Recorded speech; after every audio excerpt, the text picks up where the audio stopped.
lagunya Unmesh saya suka. Wih, sedap. Semuanya? Enggak, ya semua sih saya sering denger aja di radio Cuma yang kan. sering denger yang mana? Terimalah lagu ini dari orang biasa, tapi cintaku padamu luar biasa. Istri makin kelepek-kelepek Aku nih. tak punya bunga, aku tak punya harta, yang ku punya hanyalah hati yang setia, tulus padamu.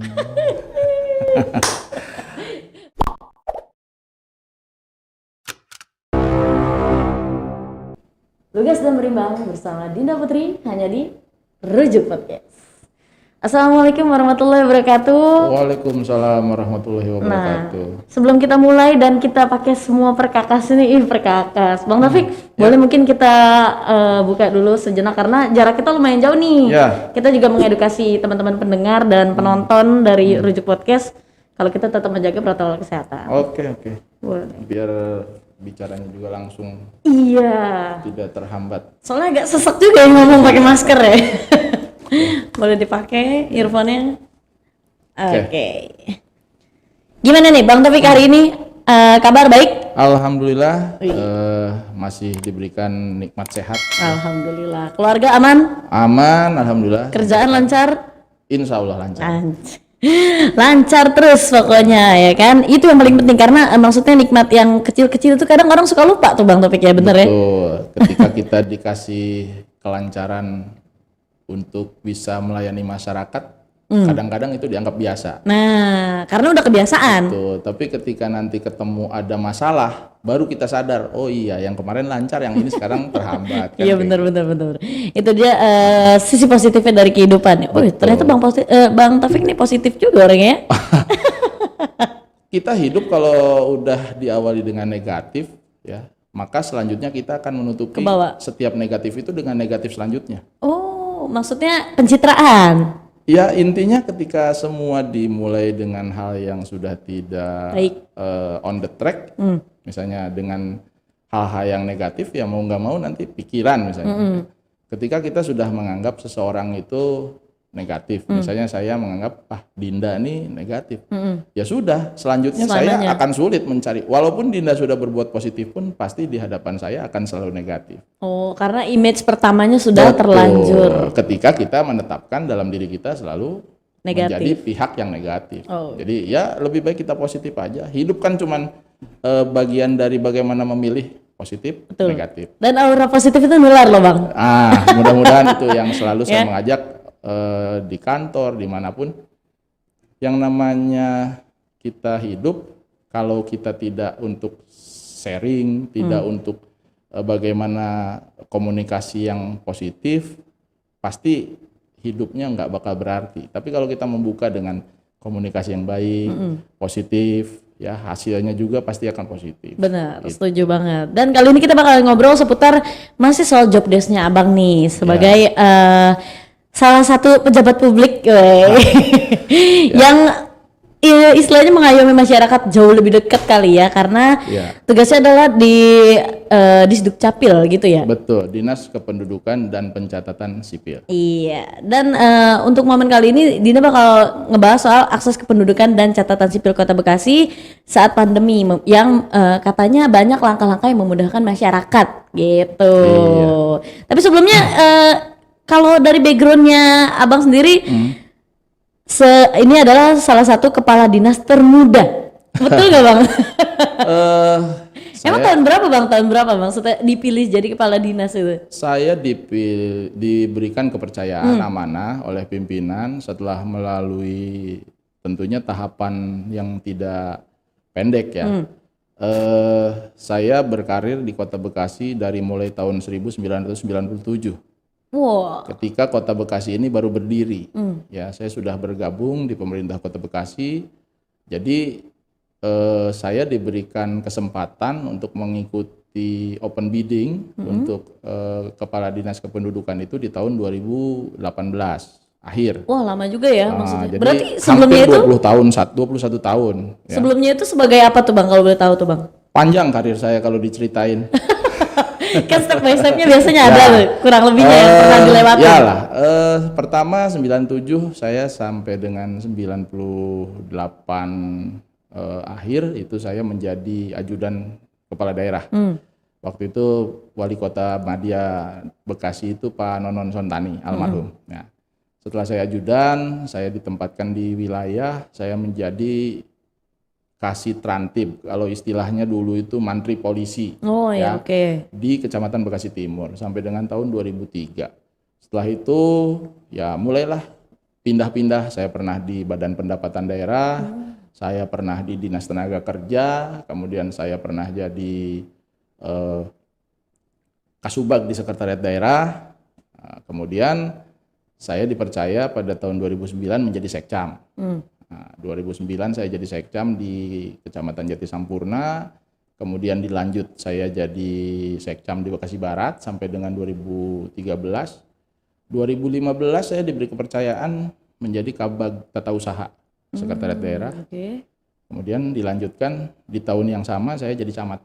Medan Oh, di Satria. 2015 juga? Iya. Jadi ada 2 jabatan istilahnya Ya, langsung. Nah, dari situlah ya saya menjalankan tugas sebagai camat sampai dengan tahun 2018, dan di 2019 alhamdulillah atas kepercayaan pimpinan dan memang melalui tahapan juga yang kita coba berkompetisi dengan rekan-rekan lainnya, diberikan kepercayaan menjabat amanah sebagai Kepala Dinas Kependudukan dan Pencatatan Sipil Kota Bekasi. Alhamdulillah. Dari sekian banyak pengalaman yang dialami sama Bang Taufik nih, ada apa pengalaman yang paling menegangkan atau yang paling menantang menurut Abang sampai saat ini? Sampai saat ini. Iya, sampai saat ini yang paling menantang. Saya menjalankan setiap tahap dalam karir itu mencoba bagaimana kita melakukan sebuah perubahan. Jadi kalau saya duduk dimanapun, saya berusaha untuk membuat sebuah alur yang bisa membawa perubahan lebih baik. Yang paling menantang dan mungkin sampai sekarang itu menjadi sebuah kenang-kenangan, walaupun tanda kutip negatif, itu saya selama jadi camat Medan Satria itu membongkar bangunan liar itu di 3 kelurahan dengan jumlah tidak kurang dari 1.500 bangunan. Wow, Medan Satria tuh masih masuk Harapan Indah juga Iya, termasuk Harapan ya? Indah. Di Harapan Indah saya bongkar hampir 900 bangunan Wah, yang ada di bantaran kali. Kemudian di Kalibaru dan Harapan Mulia itu saya juga bongkar bangunan liar. Jadi totalnya tidak kurang dari 1.500. ngadepin masyarakatnya gimana tuh? Kan stigmanya jadi negatif. Ya, negatif di satu sisi kita hadapi karena memang itu resiko. Tetapi di sisi lain kita membawa sebuah perubahan yang lebih baik bagi warga masyarakat yang selama ini gara-gara bantaran kalinya dipenuhi oleh bangunan liar, kalinya nggak bisa dilakukan pemeliharaan, beko nggak bisa masuk. Sekarang beko bisa masuk, beko bisa membersihkan saluran, banjir tertangani, kan lebih banyak, Lebih tertib. lebih banyak masyarakat yang diuntungkan. Jadi dalam setiap posisi tadi di awal juga sudah saya sampaikan, pilihan ketika kita mau mulainya dengan negatif atau dengan positif. Kalau negatif kita biarin aja, Iya benar. nggak usah kita perbuat, nggak usah kita lakukan perubahan, ya biarin aja, orang kebanjiran memang takdirnya, Iya benar. kan gitu. Apalagi takut ya dianggap stigmanya betul. sama masyarakat, apaan sih main gusur-gusur aja Ya, gitu. tapi kembali ketika tahapannya kita lakukan, kemudian juga prosesnya sesuai dengan ketentuan yang berlaku, insya Allah tidak ada yang tidak mungkin kita lakukan. Itu yang paling penting. Pasti terjadi ya Iya, istilahnya. seperti Kun itu. fayakun lah ya kalau Ya. demi kebaikan Ya, ya. artinya tidak ada niat kita untuk merugikan pihak lain, ya. Tapi di satu sisi mereka sudah banyak mendapatkan keuntungan. Tinggal nggak usah pakai beli tanah, nggak usah beli bikin sertifikat dan lain sebagainya. Mereka sudah berpuluh tahun tinggal di sana, ya. Ketika kita ambil dengan pendekatan yang kita lakukan, alhamdulillah mereka bisa paham, walaupun ya pro kontra tetap ada. Pasti. Seperti itu. Iya. Jadi itu mungkin yang menjadi kenangan Paling menantang. paling menantang karena hampir 2 tahun berturut-turut. Wah, luar 1.500 biasa. bangunan kurang lebih ya, tidak kurang dari segitu. Tepatnya saya kurang hafal dulu, karena waktu itu yang di Harapan Indah aja hampir 900-an. Ada nggak yang sekarang justru yang kemarin kena kasus yang itu Sekarang malah jadi sahabatnya Bang Taufik salah satunya masyarakatnya.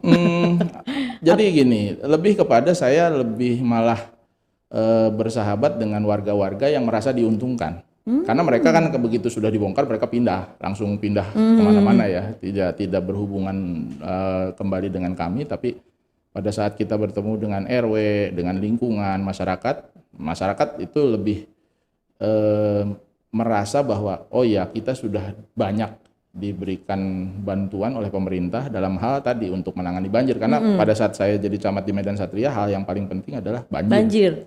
Tuh, Mbak. Luar biasa. Berarti udah ada pemahaman juga lah ya, udah karena pendekatan itu mereka akhirnya mengerti kalau itu tuh bukan hak mereka juga, istilah seperti itu. Haknya yang harus diserahkan kepada negara ya dikembalikan kepada negara. Betul, itu dia yang paling penting. Dina mau nanya soal job desk-nya Bang Taufik saat ini. Gimana? Senang nggak Bang saat ini?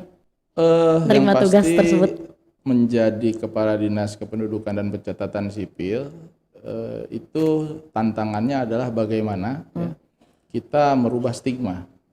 Maksudnya? Stigma yang selama ini menganggap pelayanan kependudukan itu pertama sulit, ribet,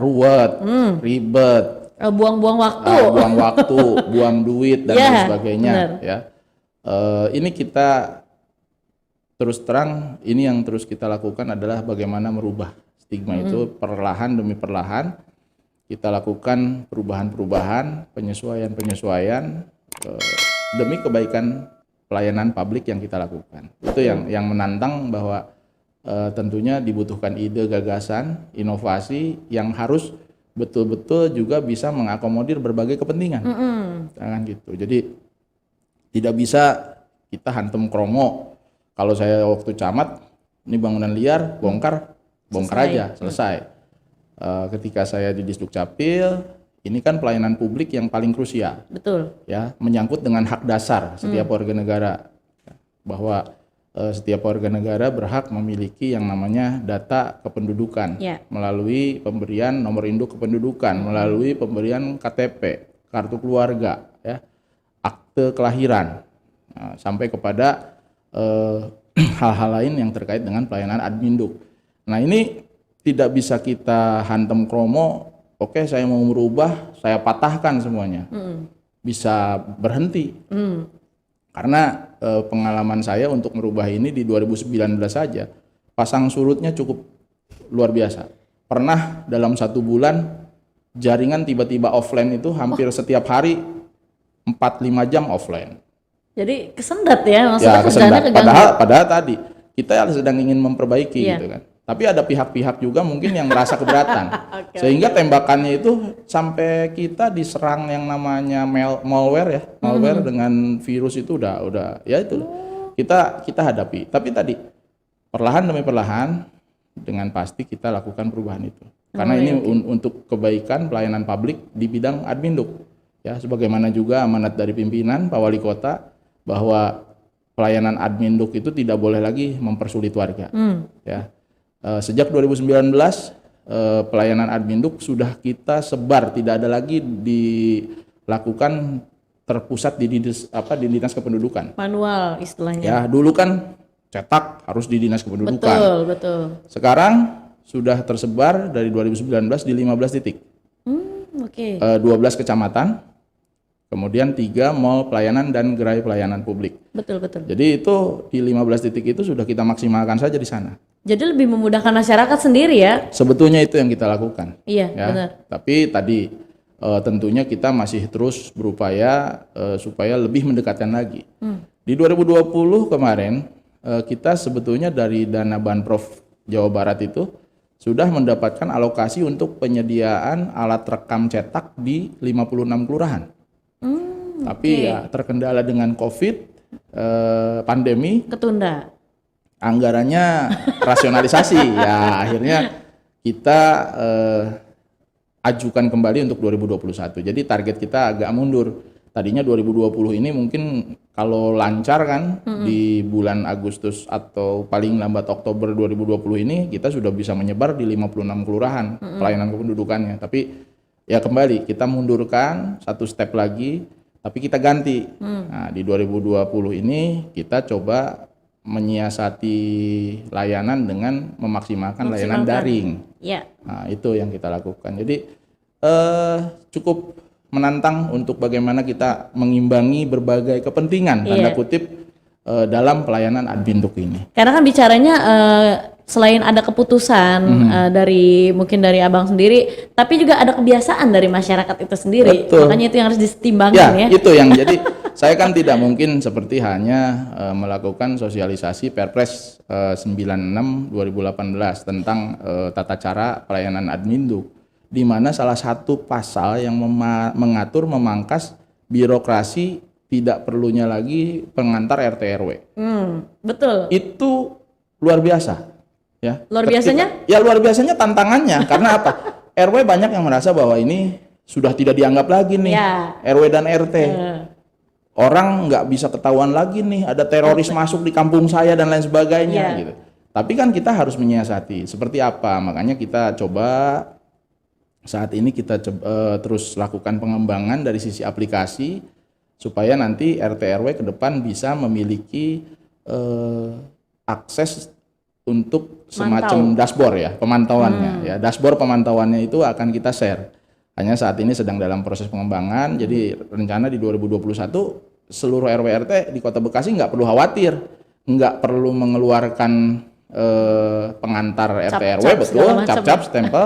Tapi di sisi lain notifikasi dari kami tahu semua dia datanya. Yang pindah, yang keluar, yang baru bikin akte lahir, yang baru menikah dan lain sebagainya kita akan tembuskan melalui dashboard tersebut. Jadi mantap. Ini kan menyiasati, karena kalau kita langsung hantem kromo aja, patahin nggak boleh. Kaget lagi masyarakat. Ya itu tadi RT RW pada banyak yang menganggap bahwa ini sebuah memutus mata rantai. Padahal RT RW tadi fungsinya tetap sebagai fungsi sosialnya, ya, menjaga bagaimana masyarakat di lingkungannya itu tetap berlangsung. Nah itu tetap kita berikan porsinya. Porsinya yaitu jadi dibalik, kalau awalnya warga yang baru datang atau mau keluar itu harus datang dulu ke RW RT, sekarang ke Dukcapil dulu deh proses administrasinya. Setelah dapat kakaknya itu harus dilaporin ke RW sama RT supaya nanti RW RT tahu. Kembali tinggal kesadaran. Nah ini unsur-unsur ini kan ya kebiasaan, aturan dan kesadaran. Kalau ada yang nggak ngelapor gimana tuh? Nah iya, kesadarannya kurang. Makanya nanti ke depan kita coba siasati terus. Jadi kita mengembangkan berbagai fungsi layanan daring ya berbentuk aplikasi untuk apa? Untuk menyiasati tadi, menyesuaikan antara bagaimana kebiasaan yang selama ini terjadi bisa disesuaikan dengan aturan yang sudah ditetapkan dan meningkatkan tingkat kesadaran dari para pelakunya sendiri. Gitu. Nah ini ada beberapa keluhan juga dari mungkin teman-teman atau bahkan dari saya dan keluarga sendiri pernah merasakan kayak yang namanya tadi bikin KTP, cetak KTP segala macam. Itu sudah dibagi di beberapa kecamatannya masing-masing di wilayahnya. Cuman ada kendalanya adalah gini Bang. Ketika kita mau tebus si KTP, misalkan udah jangka waktunya dengan KTP yang istilahnya nota nota yang pakai kertas ya. Nah surat keterangan betul. Ya, suket. Nah surat keterangan itu kan 6 bulan berlakunya. Ketika kita balik sebelum 6 bulan itu adalah konfirmasinya, oh maaf belum dikirim. Betul. Gitu. Itu sebenarnya kendalanya lebih kemana sih Bang kayak gitu? Nah ini juga tantangan saya ketika saya menjadi kepala dinas di 2019, saya dihadapkan pada kondisi nasional. Ya, kondisi nasional ketika belangko KTP itu hilang dari peredaran. Itu beneran nggak ada? Betul. Kita itu sampai sempat hampir setengah tahun di 2019 itu belangko itu betul-betul terbatas sama sekali. Ya, kita minta mengajukan permohonan karena memang yang perlu dipahami juga oleh seluruh warga masyarakat bahwa berdasarkan Undang-Undang Administrasi Kependudukan, hak dan kewenangan untuk pencetakan belangko KTP elektronik itu adalah berada pada Direktorat Jenderal Kependudukan dan Pencatatan Sipil Kementerian Dalam Negeri. Ya, jadi kami di daerah ini sifatnya hanya memohon kepada Ditjen Dukcapil Ditjen Dukcapil untuk nanti dikirimkan, diberikan kuota. Nah, jadi cerita 2019, bayangkan ketika saya di 2019 seperti itu, akhirnya di 2020 bulan Februari itu kami rekap seluruh suket. bulan Maret kita lakukan pencetakan secara keseluruhan, itu hampir 60.000 surat keterangan yang diterbitkan dan belum dapat KTP.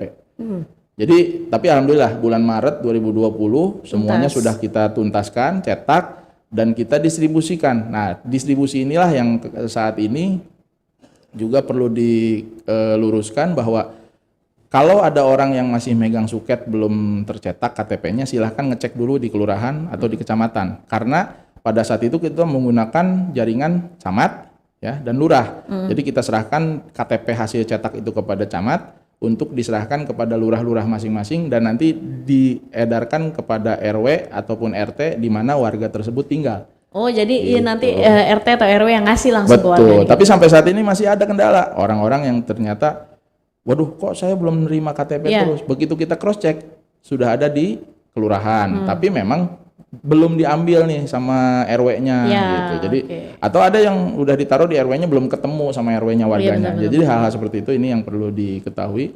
Jadi 2019 betul-betul tantangan di satu sisi kita harus memperbaiki layanan, di sisi lain kita tidak bisa melawan dari kondisi nasional yang secara makro ya berlaku KTPL-nya sulit didapat. Belangkonya itu yang nggak ada. Nah, nanti setelah ini saya juga bakal ngebahas soal isu yang katanya mungkin ini sedikit isu aja ya yang masih beredar di masyarakat, masalah belangko itu sendiri.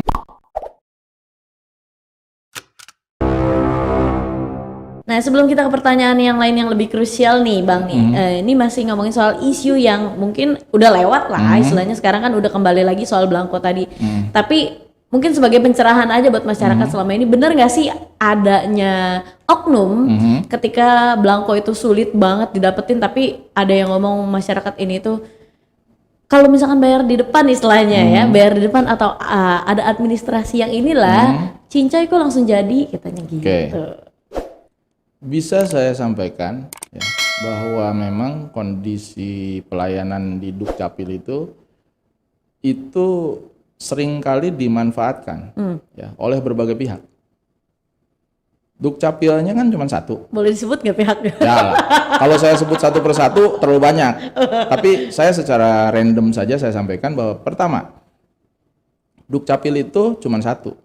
Ya, aparat Dukcapil itu cuma ada sampai dengan tingkat kecamatan. Oke. Ketika warga itu misalnya ketemu di RW, ketemu di kelurahan, ada yang menjanjikan, sudah bisa dipastikan bahwa itu adalah pihak yang memanfaatkan. Makanya tadi di awal di segmen sebelumnya kan saya sampaikan bahwa yang kami perbaiki itu ada 3 hal. Pertama kebiasaan, ya. Kedua aturannya. Ketiga kesadarannya. Nah tentunya ini kan korelasinya tadi, ketika orang yang sudah merasa, oh saya sudah terbiasa nih ngurus lewat Pak RW misalnya, atau lewat Pak RT. Nah, ini kan kita coba pangkas. Ya, ada dasar Perpres 96 tahun 2018, akhirnya kita tidak adakan lagi yang namanya pengantar RT RW, akhirnya juga RT RW mungkin ada yang kehilangan momentum. Nah, kemudian lanjut lagi di kelurahan. Di kelurahan juga kita sampai saat ini kan sudah tetapkan bahwa di kelurahan kan ada yang namanya sejak 2017 itu Satgas Pamor. Ya, Satgas Pamor ini atau Satuan Tugas Pantau Monitoring. Mereka ini petugas kelurahan yang ditempatkan di RW. Mereka ini juga sekarang kita tetapkan secara resmi menjadi admin. Ya, admin untuk pelayanan daring dari e-open atau elektronik online kependudukan. Pelayanan kependudukan ini yang kita miliki sekarang, layanan daring ini. Dengan menetapkan mereka sebagai admin, rasanya sekarang kalau ada orang yang masih dijanjikan tanda kutip, berarti ini masih menggunakan jalur yang lain. Ya itu. Jadi kalau sekarang sudah melalui Pamor, kemudian kita buka layanan online-nya secara terbuka melalui Play Store, tidak ada lagi sebetulnya ya sekat ya, tidak ada lagi sekat yang bisa membatasi masyarakat dengan layanan langsung kepada admin Duk. Harusnya. Gitu. Harusnya seperti itu. Tapi tadi kembali kita kan terus berproses. Ya. Mengikis tentunya tidak bisa dipatahkan secara langsung. Betul. Kita perlahan demi perlahan, setelah tidak adanya surat pengantar pasti kan akan berkurang tuh mungkin hambatan di tingkat RW dan RT. Kemudian di kelurahan setelah ditetapkannya petugas Pamor sebagai admin pelayanan kependudukan, kita trackingnya kan mudah. Kalau misalnya ada layanan yang diurus melalui petugas kelurahan, kita cek petugasnya siapa. Ternyata yang disebutkan bukan petugas Pamor yang ditugaskan sebagai admin, tapi petugas kelurahan yang lainnya. Nah, berarti kan ini sudah jelas memang yang bersangkutan Melenceng. terbuai dengan janji palsu kan gitu. Tapi ketika dia sudah melalui Pamor, kita bisa tracking. Oke. Terhambatnya di mana? Ketika layanan kita kan menggunakan layanan daring ini maksimal kita berikan batasan 3 hari untuk proses jadi. Nah, ketika dia sudah lewat 3 hari belum terdeteksi, maka kita bisa tracking. Ini Pamornya yang ngelalai, ditumpuk dulu sama Pamor, ataukah memang petugas kami yang di kecamatan sebagai petugas eksekutor pelayanan itu yang menunda pelayanan tersebut. Jadi kita bisa tracking. Jadi ini maksudnya kita bicara saat ini adalah soal program yang sudah berjalan di Disdukcapil, adalah program terbaru yaitu e-Open. Yes, Nah, betul. saya mau menegaskan dulu nih, e-Open ini mungkin biar masyarakat juga tahu nih e-Open ini apa, udah ketahuan itu adalah elektronik ya, lebih ke udah ngindarin yang segala sesuatunya manual, mungkin ya yang tadi saya bilang calo, siapa tahu bisa Saya nggak meminimalisir. pernah berani ngomong itu ya, karena stigmanya nanti, wah Kadisdukcapil menuduh. Oh iya, oke. Tapi Ya ini saya yang ngomong. Jadi kita menganggap bahwa mereka ini orang-orang yang menjual jasa. Ya benar, oknum. Oknum yang menjual jasa. Oke. Karena bukan hanya KTP ya. Benar. Jual jasa itu ada KTP, ada Banyak. SIM, ada STNK, ada BPKB, ada NPWP, ada Satu orang banyak imigrasi ya, bikin paspor dan lain sebagainya. Satu orang banyak ya Pak? Satu orang bisa ngurus segala macam. Jadi jangan nuduhnya ke Dukcapil aja gitu. Tapi Fleksibel, ya? ada percaloan atau jasa yang dijual bukan hanya di Dukcapil seperti itu. Jadi memang sudah yang tadi dibilang budaya ya. Makanya kita mencoba mengikis, memberikan barier bagi masyarakat dengan menggunakan tadi layanan daring. Kita paksa warga untuk daring. E-Open, kenapa namanya e-Open? E-Open itu pertama kita secara akronim, ini singkatan. Elektronik, online, pelayanan, kependudukan. Ya. E-Open ini juga kita coba dekatkan dengan pendekatan kultural. Dalam bahasa Bekasi, open itu ya, itu merupakan peduli.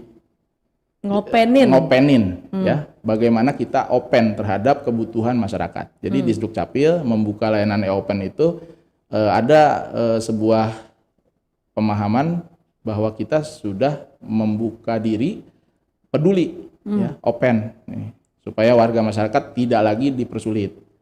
Karena kita sudah mulai open. Nah, secara universalnya open ini kan terbuka. Iya. Ya, jadi kita sudah tidak ada lagi sekat yang kita buka bagi masyarakat yang ingin mendapatkan layanan kependudukan. Silahkan masyarakat ya dimanapun dia berada, yang penting dia warga Kota Bekasi, dia buka Play Store, dia download itu e-Open di Play Store, silahkan manfaatkan layanan tersebut semaksimal mungkin untuk pelayanan administrasi kependudukan. Nah ini kan terobosan, bicara terobosan baru ya, berarti sebelumnya belum ada.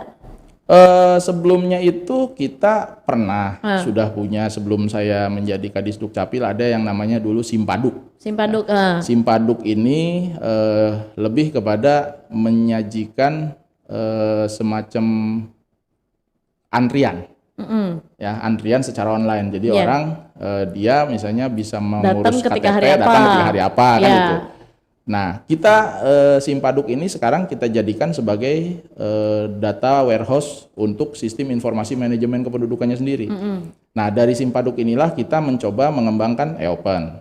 Ya, e-Open itu tadi kita sekarang merevitalisasi layanan daringnya dengan cara melengkapi apa yang dibutuhkan masyarakat. Berarti jadi sekarang ini masyarakat nggak perlu lagi harus download banyak sistem, tinggal ngupload aja, yang penting punya kuota, upload persyaratannya, ya. Nah, jadi syaratnya nggak usah lagi ketemu dengan kita, karena syaratnya sudah di-upload. Nah, berarti after Simpaduk ini adalah salah satu terobosan juga di masa pandemi ini. ya, Kebetulan kita berlakukan juga tepat bersamaan pada saat pandemi ini mulai muncul di Kota Bekasi. Jadi kita efektif memanfaatkan e-open ini pada bulan April 2020. Nah, pada saat itu tahap pertama kita tidak publik dulu nih. Oke, ngekip dulu. Kita jadi menggunakan tadi pamor kita manfaatkan sebagai Admin. tenaga admin. Kita tetapkan pada saat awal 56 orang pamor, terus bertahap sampai saat ini sudah hampir 400 orang pamor dari 1013 menjadi admin di masing-masing RW. Nah, admin ini kita terus trial error ya. Pada saat itu masih web based, kita belum launching di Play Store ya. Nah, sambil berjalan kita terus evaluasi, terus kita maksimalkan peran fungsinya, kita paksa setiap warga masyarakat pokoknya mau ngurus apapun karena memang pandemi kan, kita paksa masuk ke pamor untuk mengurus lewat e-open. Alhamdulillah sampai bulan September kita sudah bisa laksanakan dan kita persiapkan di bulan Oktober kita launching masuk ke dalam Play Store. Wih, dahsyat. Nah, jadi setelah kurang lebih 6 bulan kita uji cobakan, kita langsung beranikan diri untuk melaunching secara publik ya melalui Play Store itu, dan sampai dengan bulan November ini dapat kami sampaikan bahwa dengan layanan daring ini sejak April sampai dengan Oktober akhir itu sudah 32.000 sekian ya layanan kependudukan yang diproses, hasil layanan ya yang diproses melalui layanan daring. Itu lewat pamor ya? Enggak, ya lewat pamor. Yang pamor tadi, pamornya. karena kan belum Betul, di-open. belum di-open. Nah, ketika yang di-open bulan Oktobernya, 1 bulan kita sudah mencapai kurang lebih 4.000. Dahsyat. 4.000 pengguna ya, masyarakat yang langsung secara publik menggunakan layanan e-open itu sendiri. Jadi ini terus kita tingkatkan, dan sistemnya mungkin kalau di kabupaten kota lain ada layanan kependudukan itu yang kalau mau ngurus akte download ini, kalau mau ngurus KTP download ini gitu kan. Kebanyakan. Bahkan ngabisin memori ya, handphone. bahkan mungkin ada yang sampai 5 atau 6, bahkan ada yang sampai belasan layanan online. Nah, e-open tidak. E-open itu cukup download 1 kali, di dalamnya kita bisa layanin KK. Kita bisa layanin KTP, kita bisa layanin KIA, kita bisa layanin akte lahir, kita bisa layanin akte kematian, kita bisa layanin surat pindah dan surat datang. Kemudian kita juga bisa layani untuk proses layanan terkait dengan penggantian penggantian status elemen data. Nah, itu jadi kita bertahap secara tidak langsung sudah memperpendek seluruh layanan. Jadi yang ke titik layanan kecamatan juga sekarang sudah berkurang karena orang udah langsung dengan itu.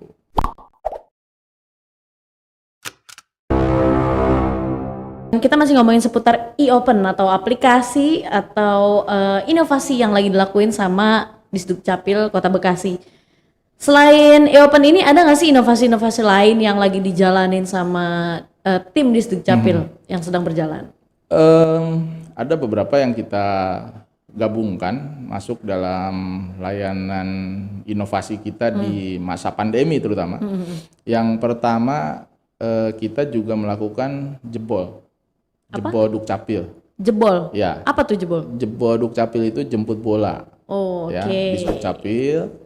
Ini untuk mengakomodir warga yang sampai dengan saat ini belum melakukan perekaman.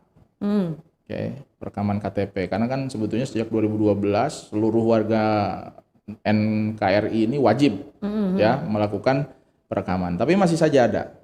Iya, di Kota Bekasi itu masih bertahap itu kita terus habiskan. Kita masih ada sekitar 2%.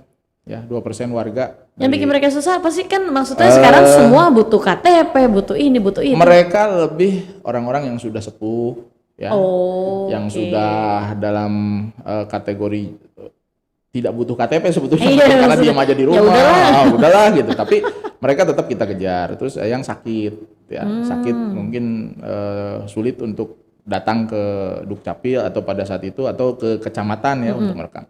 Nah, itu yang kita lakukan jemput bola. Tapi udah berjalan sekarang? Sudah berjalan. Sejak 2019 kita terus lakukan, dan di 2020 ini kita maksimalkan, apalagi semasa pandemi ya. Semasa pandemi ini kita terus maksimalkan supaya juga mengurangi resiko, karena gini, ketika kita buka layanan di titik layanan perekaman, orang kan kadangkala protokol sudah dilakukan dan lain sebagainya, tapi sempat kita lockdown kan, ya, seluruh layanan tidak boleh dilakukan. Nah, tapi kita lakukan jemput bolanya.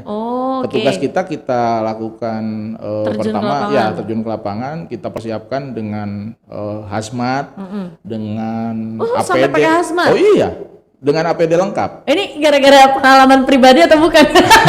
Ya, tentunya ini kan bagian dari bagian dari pengamanan, dan ya ternyata ada juga staf saya yang petugas jemput bola harus terdampak juga, gitu kan. Iya, tapi ya kan resikonya maksudnya. Makanya sudah dengan APD lengkap pun, gitu kan, resiko itu ada. Jadi kita lakukan jemput bola, itu jebol Dukcapil. Kemudian yang kedua validasi online. Kita siapkan, ya, dengan Gform kita siapkan yang namanya validasi online ini untuk menghindari orang datang ke Dukcapil. Validasi ini adalah bagi mereka. Ini sekaligus juga saya harus sampaikan, seringkali warga masyarakat Kota Bekasi merasa bahwa datanya tidak bisa diterima oleh BPJS, tidak bisa diterima oleh bank, ya, tidak bisa diterima oleh imigrasi dan lain sebagainya. Kita bisa jelaskan bahwa dalam proses seseorang menerima identitas KTP atau NIK itu, yang bersangkutan pertama harus memiliki tunggal identitasnya, tidak boleh ganda. Ya, jadi seringkali terjadi orang yang bersangkutan ini sudah pernah punya NIK di daerah misalnya. Iya, betul. Ya, pindah ke Kota Bekasi, dia daftar lagi. Jadi dapat nomor baru. Akhirnya dapat 2 NIK kan. Benar. Ketika direkam, ketahuan dong. Iya, betul. Akhirnya terblok datanya. Harus divalidasi itu. Ya, nanti dicek iris matanya, kita pastikan salah satunya dibuang datanya. Itu validasi. Kemudian yang paling sering juga terjadi adalah perpindahan. Proses perpindahan atau perubahan kartu keluarga yang mengakibatkan, ya, NIK yang bersangkutan terblok juga. Misalnya contoh, dalam 1 tahun ternyata ada perubahan kakak nih. Sebelumnya sudah aktif, nggak ada masalah. Nah, ternyata perubahannya ada di anaknya keluar dari kakak itu. Akhirnya begitu si anaknya keluar ini, dia punya kakak baru dong. Nah, tapi di kakak lama seringkali masih nyangkut nih datanya, karena memang perlu diketahui 6 bulan sekali kita melalui Kemendagri itu melakukan clearance. Istilahnya data konsolidasi bersih. Jadi clearance-nya itu 6 bulan 1 kali. Jadi kalau misalnya layanannya selama 1 tahun itu 2 kali clearance, otomatis ada yang saat-saat tertentu clearance-nya belum dilakukan. Nah, jadi akhirnya membuat juga yang bersangkutan nyangkut datanya dianggap double, padahal 1. Itu yang bikin gak ACC ketika mereka melakukan administrasi dimanapun. Gitu. Nah, makanya kita lakukan tadi validasi online, kita siapkan, mereka cukup cukup download, mengisi Gform, nanti diisikan data-datanya dalam waktu 1 kali 24 jam. Kita sudah pastikan datanya bisa diakses. Nah, tapi kembali, seringkali kita sudah selesaikan masalah dengan sistem database kita.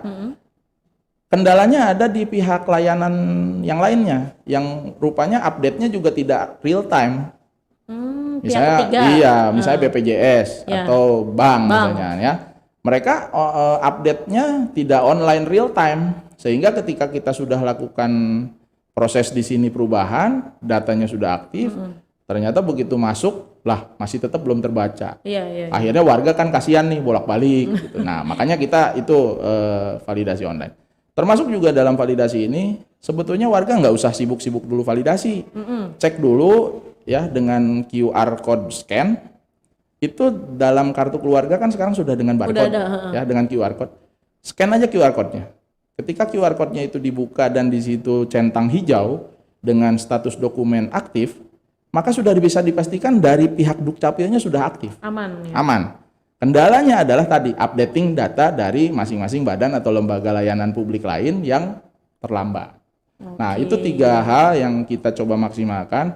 Selain tadi ya di awal saya sudah sampaikan kita sedang mengembangkan bagaimana nanti RW RT bisa berperan tetap dalam pelayanan kependudukan dengan menerima dashboard gitu kan. Itu nanti tahun 2021 kita launching. Oh berarti sekarang dashboard buat RT RW belum, masih berjalan Sedang lah ya? kita kembangkan karena kan kita butuh proses ya mengembangkan betul, ini. Jadi dari beberapa layanan online yang sekarang kita coba kembangkan lagi untuk bisa dibagikan kepada yang lain. Termasuk nanti ke depan kita sedang mempersiapkan pengembangan peta berbasis NIK.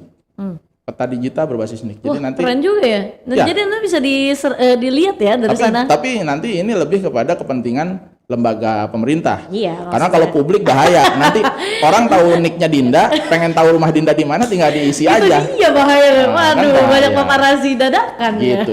Jadi kita nanti ini lebih kepada untuk pengembangan pelayanan publik di pemerintah Kota Bekasi. Tapi nggak jadi riskan ya nanti, maksudnya ada yang mantan ex pejabat publik lah yang pernah tahu sistem ini udah berjalan, terus akhirnya maksudnya oh ini rumahnya mah di sini, gue pernah lihat di aplikasi ini bla bla bla bla.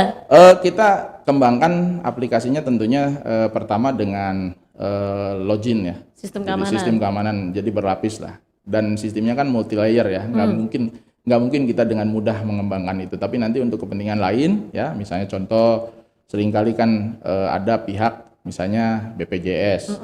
BPJS ini butuh data. Nah, nanti ke depan kita kalau ini sudah dikembangkan sistemnya, tinggal dia bridging aja sistem aplikasi dia ke kita.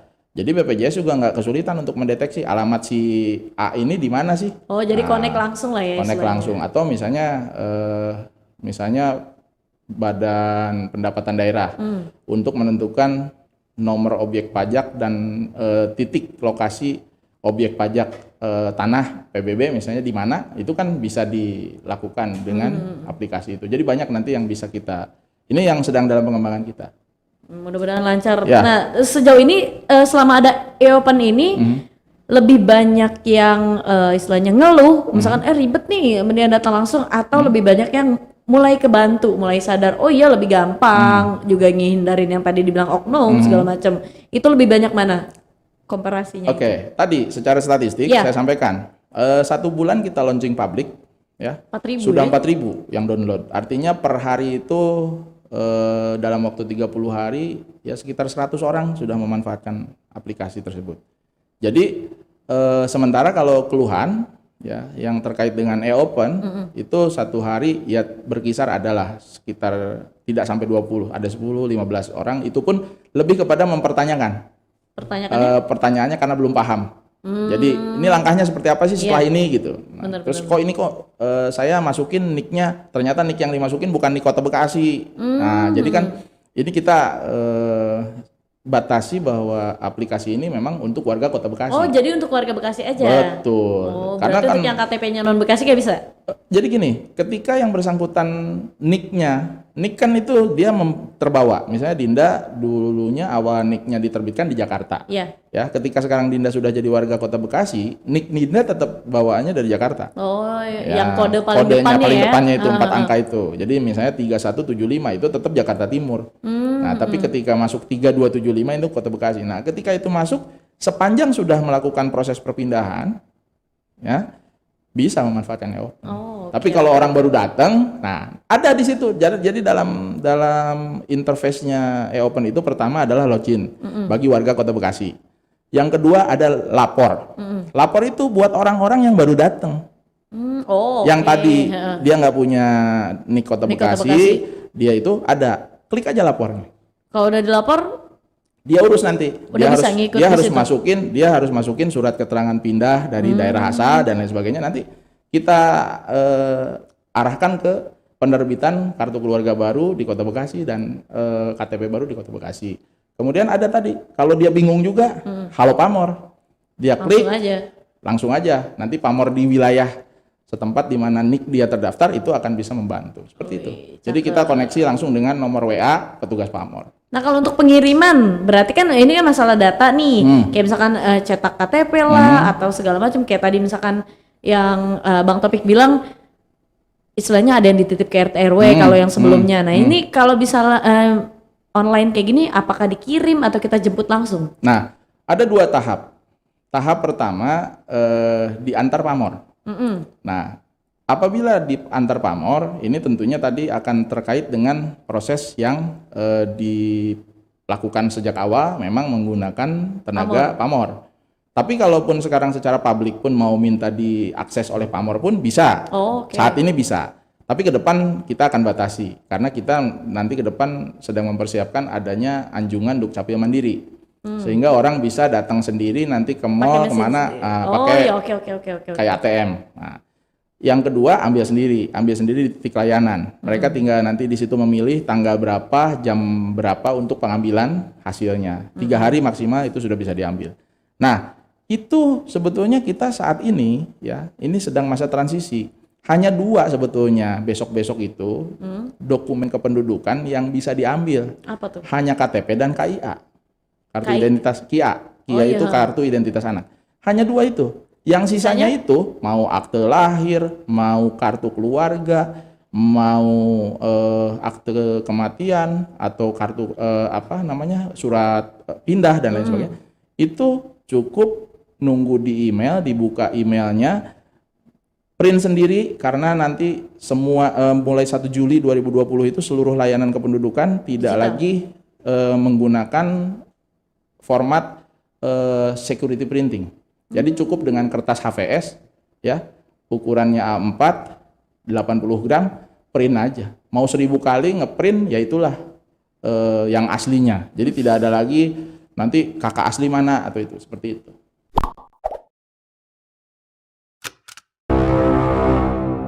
Oke, kita dari tadi udah nanya-nanya soal mungkin lebih ke job desk dan pekerjaannya Bang Taufik nih. Bang Taufik Rahmat Hidayat. Wih, ini kalau Rahmatnya hilang, keliru nih orang kayaknya ya. Ya, banyak nama yang seperti itu jadi nama pasaran. Tapi artinya apa tuh Bang? Taufik Rahmat Hidayat, tahu nggak?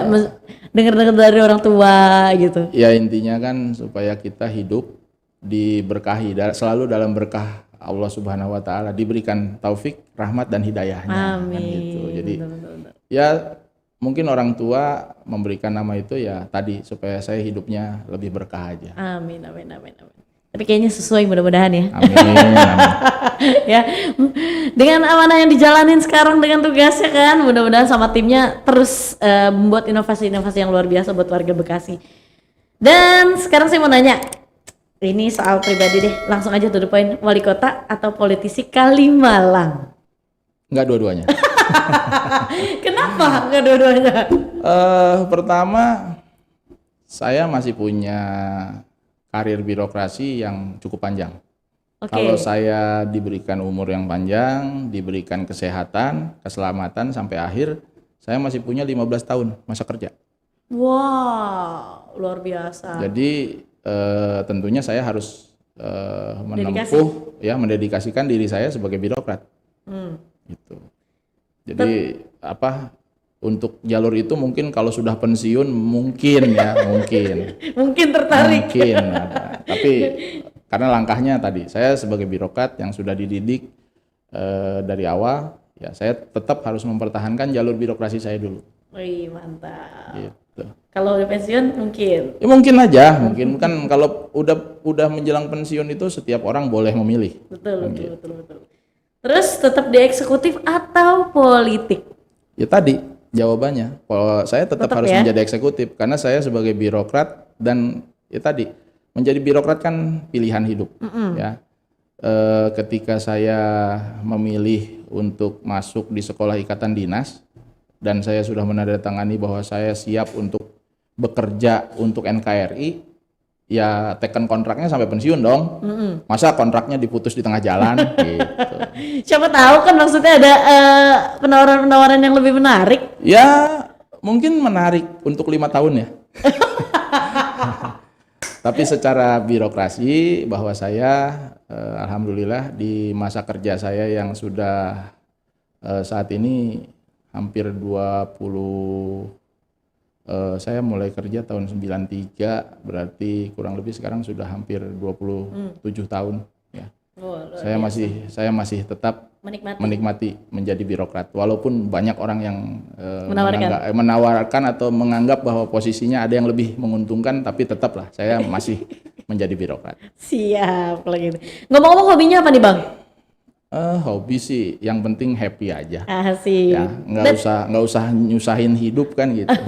Berarti salah satunya hobi nyanyi ya? Ya kalau nyanyi mah di kamar mandi. Lagu favorit apa Bang? Lagu favorit ya adalah lagu-lagu lama, ada lagu-lagu baru. Boleh dong, nyanyiin dikit dong. Apa ya? Duh, saya kadang-kadang lupa lirik. Nah, nggak apa-apa, yang penting nadanya nyambung. Apa ya? Lagu lama? Lagu lama mungkin yang agak-agak itu yang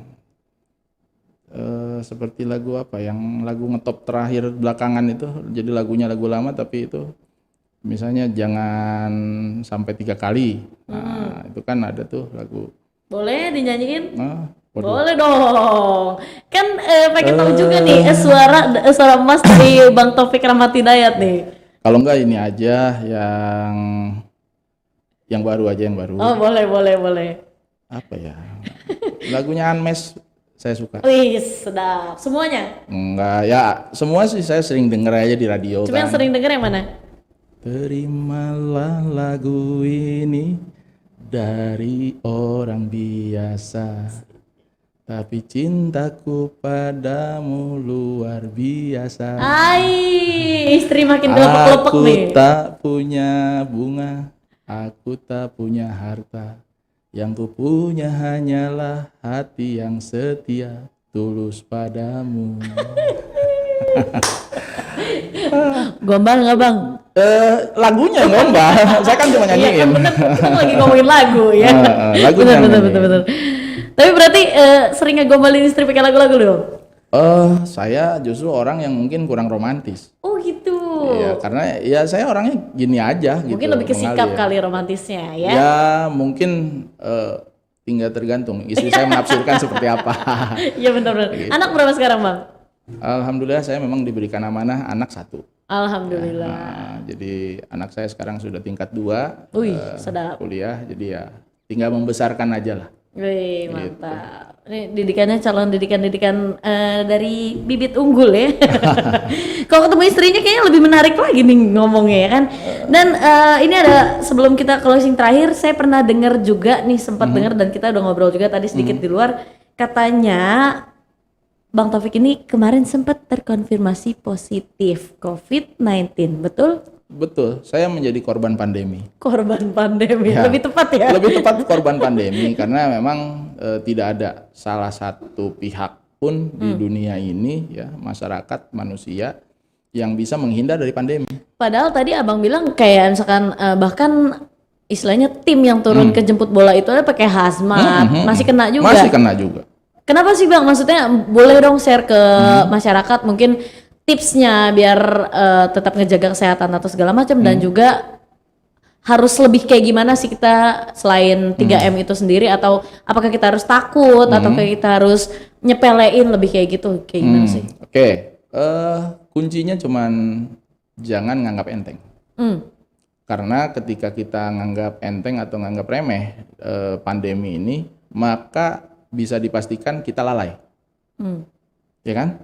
Ketika kita lalai, itulah saat dimana si virus ini akan bisa menghampiri kita dimanapun kita sedang berada.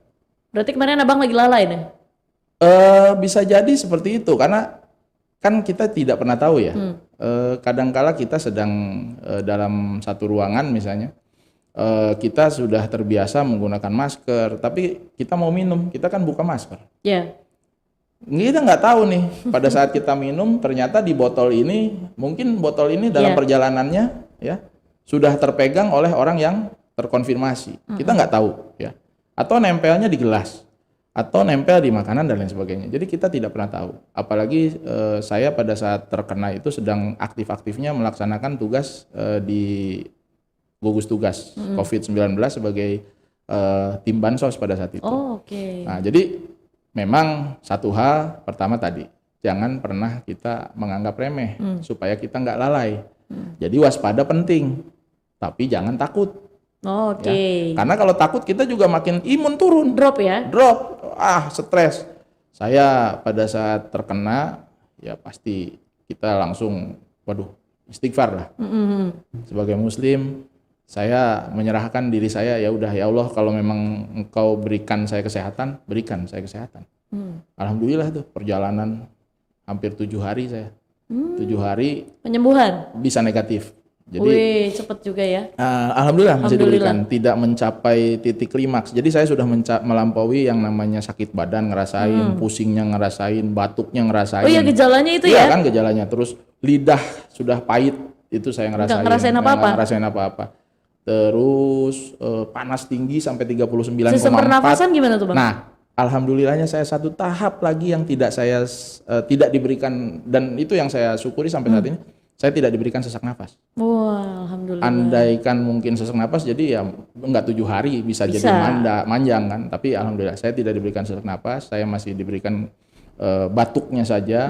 Dan terus saya segala diminum lah. Pokoknya apapun upaya kata orang, minum ini, minum itu, minum ramuan, jamu dan lain sebagainya. Obat ya, masuk. Positif. Tadi positifnya dalam sisi happy aja deh. Ya. Kita berdoa, dikasih waktu 5 waktu kita untuk menghadap Sang Kholik, kita mohon, itu doa. Tapi di sisi lain jangan bengong, nggak usah nonton berita, ya kan? Ya ini kunci supaya saya waktu itu, karena saya termasuk orang yang dilakukan isolasi mandiri Ya. pada saat itu. Ya. Di rumah. Di rumah. Nah, orang-orang rumah gimana sikapnya ke Abang? Kan istri saya juga positif. Oh, Jadi saya gitu. ketika istri saya positif, istri saya belum. 3 hari setelah saya positif, istri saya positif. Oh, Nah, jadi karena ngurus mungkin ya, Ya, ngurus. bisa. Nah, jadi tapi saya ketika sama-sama positif, saya langsung tetap pisah kamar. Istri saya di kamar sebelah, saya di kamar sebelah. Jadi kita saling hubungan pakai video call. Makanan kita selalu pesan Gojek atau apa? Ya sorry ya, saya sebut merek pakai layanan online. Makan. Ya udah, kita jadi saling, ketika saya keluar istri saya di dalam, ketika istri saya keluar saya di dalam. Gantian ya? Ya, Anak-anak? anak saya langsung saya ungsiin. jadi iya, jadi iya. anak saya segitunya ya, maksudnya ya, berarti penting juga ya penting. keluarga. Jadi harus waspada, tapi terus ya itu jangan stres ya, jangan takut, karena takut makin menurunkan imun. Jangan nonton berita-berita yang waduh jumlah yang meninggal. Bagus sih ya, meninggal itu harus dihitungkan, tapi jangan sampai kita terpengaruh secara mental. Dan yang terakhir ya tadi, bersikap positif itu supaya apa? Supaya kita senang, kita ya kalau hobi nyanyi kita lihat aja YouTube yang nyanyi-nyanyi kan gitu. Nonton film sampai hatam tuh film-film yang apa? Kalau dulu mungkin kalau orang-orang drama Korea, kalau saya ada salah satu film mungkin di layanan daring tuh yang saya suka, yang film-film silat atau apa kayak gitu. Oh, laga-laga. Laga. Nah, terus yang terakhir juga yang saya harus mengingatkan kepada masyarakat tadi ya, selain kita kewaspadaan terhadap diri, jangan kita pernah memperlakukan orang positif itu sebagai public enemy.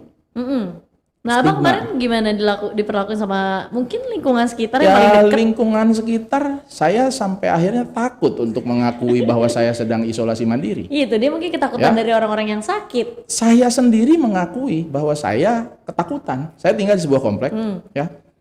Saya takut untuk ngakuin. Karena apa? Kalau saya ngakuin, jangan-jangan saya didorong sama RW disuruh berangkat ke rumah sakit. Iya, betul. Padahal ketika saya waktu itu sudah konsultasikan, saya berterima kasih nih, layanan dari RSUD Hasbullah Abdul Majid ini luar biasa.